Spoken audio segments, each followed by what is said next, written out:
शिव भक्तों की आस्था के आगे योगी का बड़ा प्रण, सुरक्षा से सुविधा तक हर मोर्चे पर दिखेगा दम। आखिर क्या है वो योगी के इस बार 5 बड़े इंतजाम जिसने जीता हर शिव भक्त का दिल। शिव भक्तों की सेवा में जुटा पूरा योगी का प्रशासन, ट्रैफिक से लेकर सुविधाओं तक बड़ा ब्लूप्रिंट तैयार। आखिर किन फैसलों ने करोड़ों शिव भक्तों का भरोसा किया मजबूत, जानिए आप। इस बार सबसे आसान होगी कांवड़ यात्रा। योगी ने अपने अफसरों को जमीन पर उतारा, कंट्रोल रूम से बैठकर योगी बाबा खुद करेंगे निगरानी। हरिद्वार से लेकर यूपी तक दिखेगी खास व्यवस्था।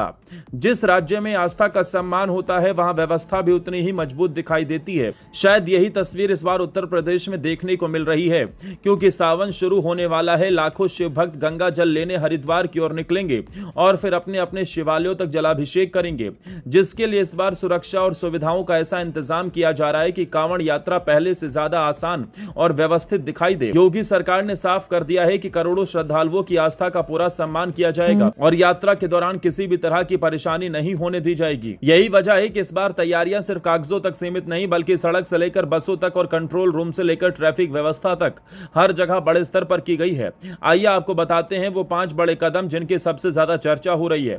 सबसे पहला फैसला अतिरिक्त बसों का है, क्योंकि श्रद्धालुओं की भारी भीड़ को देखते हुए परिवहन निगम ने हरिद्वार समेत कई प्रमुख मार्गों पर लगभग 300 अतिरिक्त रोडवेज बसें चलाने की तैयारी की है। लखनऊ, अयोध्या, वाराणसी, प्रयागराज और गोरखपुर जैसे प्रमुख रूटों पर भी जरूरत के अनुसार अतिरिक्त बसें उपलब्ध रहेंगी। कोशिश यही है कि श्रद्धालुओं को घंटों इंतजार न करना पड़े और यात्रा आरामदायक बनी रहे। दूसरा बड़ा फैसला 24 घंटे निगरानी का है, क्योंकि यात्रा के दौरान हर क्षेत्रीय मुख्यालय पर 24 घंटे कंट्रोल रूम सक्रिय रहेगा। यात्रा शुरू होने से लेकर उसके समापन तक हर गतिविधि पर लगातार नजर रखी जाएगी। यदि कहीं भी कोई समस्या आती है तो तुरंत संबंधित अधिकारियों तक सूचना पहुंचेगी और मौके पर कार्रवाई की जाएगी, यानी पूरी व्यवस्था रियल टाइम मॉनिटरिंग के साथ संचालित होगी। तीसरा बड़ा फैसला ट्रैफिक व्यवस्था को लेकर है, क्योंकि कांवड़ यात्रा के दौरान मेरठ, मुजफ्फरनगर, हरिद्वार, दिल्ली, देहरादून हाईवे और आसपास के कई मार्गों पर विशेष ट्रैफिक प्लान लागू रहेगा।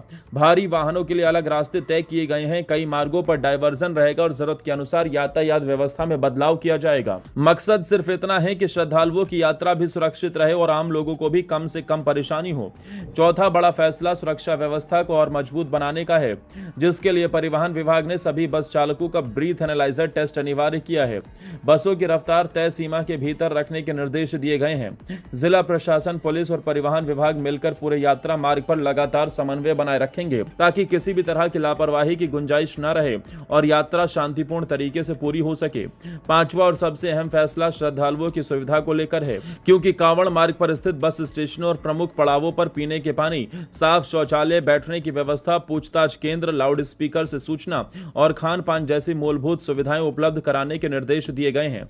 अधिकारियों से कहा गया है कि श्रद्धालुओं के साथ सहयोगपूर्ण व्यवहार करें और जरूरत पड़ने पर तुरंत सहायता उपलब्ध कराएं, ताकि किसी भी श्रद्धालु को असुविधा का सामना न करना पड़े। देखा जाए तो अब सरकार का पूरा फोकस इस बार 2 बातों पर दिखाई दे रहा है। पहली, हर शिव भक्त सुरक्षित और बिना परेशानी अपनी यात्रा पूरी कर सके। दूसरा, पूरे प्रदेश में ट्रैफिक और प्रशासनिक व्यवस्था संतुलित बनी रहे। इसी वजह से बसों की संख्या बढ़ाने से लेकर कंट्रोल रूम, सुरक्षा व्यवस्था, रूट डायवर्जन और श्रद्धालुओं की सुविधाओं तक हर स्तर पर पहले से तैयारी की जा रही है। अब सभी की नजर 30 जुलाई से शुरू होने वाली कांवड़ यात्रा पर रहेगी।